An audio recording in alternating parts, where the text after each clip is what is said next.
వరంగల్ జిల్లా నర్సంపేట పట్టణం చిన్నారావుపేట మండల కేంద్రంలో సిఐటియు ఆధ్వర్యంలో వాల్ పోస్టర్ విడుదల చేయడం జరిగింది. ఈ కార్యక్రమంలో సిఐటియు చిన్నారావుపేట మండల కన్వీనర్ రమేష్ ముఖ్య అతిథిగా పాల్గొని మాట్లాడుతూ పోరాడి సాధించుకున్న కార్మిక చట్టాలను మోడీ పాలనలో పోరాడుతూ కాపాడుకోవాల్సిన గత్యంతరం ఏర్పడిందన్నారు. కేంద్రంలో మూడవసారి అధికారంలోకి వచ్చిన మోడీ ప్రభుత్వం 4 లేబర్ కోడ్లను దొడ్డిదారులు ఆమోదించుకొని అమలు చేయజూస్తున్నారని, కార్మిక చట్టాలను రద్దు చేస్తూ 4 లేబర్ కోడ్స్ ను తీసుకురావడం యాజమాన్యాల కొమ్ము కాయడమే అన్నారు. లేబర్ కోడ్స్ అమలైతే కార్మికులు సంఘం పెట్టుకోవడానికి, సమ్మె చేయడానికి హక్కులు కఠినతరం అవుతాయని, 8 గంటల పనిదినం పోయి 12 గంటల పనిదినం వస్తుందని, కార్మికుల హక్కులు కాలరాయబడి దుర్భర పరిస్థితులకు నెట్టబడతారన్నారు. కాబట్టి లేబర్ కోడ్స్ రద్దు కోసం దేశవ్యాప్తంగా అన్ని ఉద్యోగ, వ్యవసాయ, ఉపాధి కూలీలు కార్మిక సంఘాల ఆధ్వర్యంలో జరుగుతున్న మే 20 సార్వత్రిక సమ్మెలో సిఐటియు కార్మికులు, వ్యవసాయ కూలీలు, ఉపాధి కూలీలు, జీపీ కార్మికులందరూ సమ్మెలో పాల్గొని విజయవంతం చేయాలని డిమాండ్ చేశారు. ఈ కార్యక్రమంలో జీపీ జిల్లా కార్యదర్శి అశోక్, రాజు, రవి, తిరుపతి, సాయిచంద్,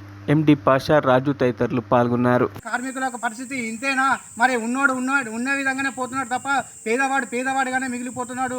మరి ఉన్నోడు ఉన్నత శిఖరాలకే అధిరోహిస్తున్నాడు తప్ప పేదవాడికి బుక్కెట్ బువ్వ కూడా దొరకలేని పరిస్థితి ఉన్నది.